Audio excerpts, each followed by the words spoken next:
கெடா மாநிலத்தில் வெள்ளத்தால் பாதிக்கப்பட்டவர்களின் எண்ணிக்கை தொடர்ந்து அதிகரித்து வருகிறது. 388 குடும்பங்களைச் சேர்ந்த 2194 பேர் தற்போது மாநிலம் முழுவதும் உள்ள 11 தற்காலிக வெள்ள நிவாரண மையங்களில் தங்க வைக்கப்பட்டுள்ளனர். இன்று காலை 8 மணி நிலவரப்படி இந்த புள்ளி விவரங்கள் துல்லியமானவை என்று கெடா நலத்துறை இயக்குநர் டாக்டர் ஜுல்கைரி ஜைனுல் அபீடின் தெரிவித்துள்ளார். நேற்று இரவு 11 மணியளவில் 341 குடும்பங்களைச் சேர்ந்த 2039 பேருடன் ஒப்பிடும்போது பாதிக்கப்பட்டவர்களின் எண்ணிக்கை அதிகரித்துள்ளதாக அவர் கூறினார். மாநிலம் முழுவதும் உள்ள பல ஆறுகளில் நீர்மட்டம் அதிகரித்து வருவதால் மழை தொடர்ந்தால் சிக், யான் மற்றும் பாலிங் ஆகிய இடங்களில் புதிய நிவாரண மையங்கள் திறக்கப்படும் என்று அவர் தெரிவித்தார். இதற்கிடையில் பப்ளிக் இன்ஃபோ பஞ்சீர் இணையதளத்தின்படி மாநிலம் முழுவதும் உள்ள 8 ஆறுகளில் நீர்மட்டம் அபாய அளவை தாண்டி இன்று காலை 9 மணி நிலவரப்படி தொடர்ந்து அதிகரித்து வருகிறது. குபாங் பாசுவில் 3 ஆறுகளும், கோத்தாஸ்டாரில் 2 ஆறுகளும், யான், பாடாங், திராப் மற்றும் பெந்தாங்கில் ஆறுகள் அபாய கட்டத்தை தாண்டியுள்ளன. மாநிலத்தில் உள்ள 12 ஆறுகளிலும் நீர்மட்டம் உயர்ந்து வருகிறது. வரவிருக்கும் மக்கோத்தா சட்டமன்ற இடைத்தேர்தலில் பரிகாத்தான் நேஷனலின் வாய்ப்புகளை அதிகரிக்கும் என்று கூறி முஸ்லிம் அல்லாதவர்களை கட்சியில் சேர்த்துக்கொள்ள பாஸ் கட்சி ஒப்புக்கொண்டதற்காக பெர்சாத்து கட்சியின் அசோசியேட் பிரிவின் தலைவர் சோங் ஃபேட் ஃபுல் பாராட்டு தெரிவித்துள்ளார். இந்நடவடிக்கையானது ஜொகூர் மக்கோத்தா சட்டமன்ற தேர்தலுக்கு முன்னதாக மலாய்க்காரர்கள் அல்லாதவர்கள் மத்தியில் அதன் நிலையை மேம்படுத்தவும் பாஸ் கட்சியை பற்றிய எதிர்மறையான கதைகளை தவிர்க்கவும் உதவும் என்று அவர் FMTக்கு வழங்கிய செய்தியில் தெரிவித்துள்ளார்.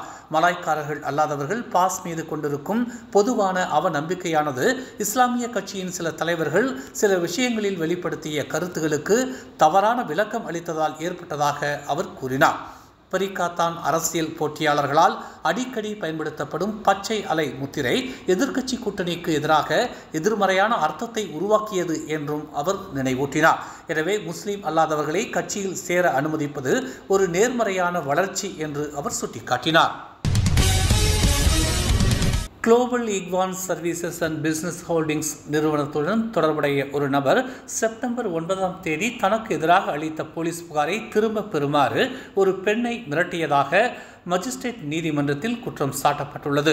இன்று காலை நீதிபதி அமாட் அஃபி ஹசான் முன்னிலையில் குற்றச்சாட்டு வாசிக்கப்பட்ட போது 39 வயதான ரிசா மக்கார் என்ற அந்த நபர் குற்றமற்றவராக ஒப்புக்கொண்டார். இக்குற்றம் நிரூபிக்கப்பட்டால் குற்றவியல் சட்டத்தின் 506வது பிரிவின் கீழ் குற்றவியல் மிரட்டல் 2 ஆண்டுகள் வரை சிறை தண்டனை அல்லது அபராதம் அல்லது இரண்டும் விதிக்கப்படலாம். குவாந்தானிலிருந்து திரங்கானு செல்லும் சாலையில் 2 லாரிகள் ஒன்றன் பின் ஒன்றாக மோதி விபத்துக்குள்ளானதில் 3 டன் லாரி சாலையின் நடுவே கவிழ்ந்தது.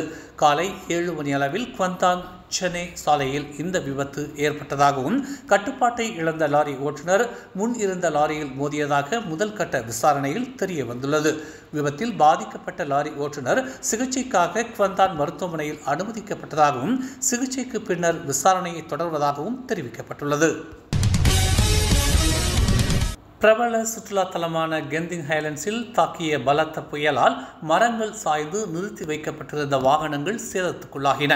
நேற்று மாலை 5 மணியிலிருந்து இரவு 8 மணி வரையில் பலத்த காற்றுடன் கூடிய மழை பொழிவு ஏற்பட்டதாகவும் புயலின் தாக்கத்தால் கெந்திங் ஹைலண்ட்ஸ் சுற்றுலா தலத்தின் நுழைவாயில் கண்ணாடிகள் பாதிக்கப்பட்டதாகவும் ஹோட்டல் ஸ்ரீ மலேசியா அருகில் உள்ள வாகனங்கள் மீது மரங்கள் சாய்ந்து 5 வாகனங்கள் பெரும் சேதத்திற்குள்ளானதாகவும் தெரிவிக்கப்பட்டுள்ளது.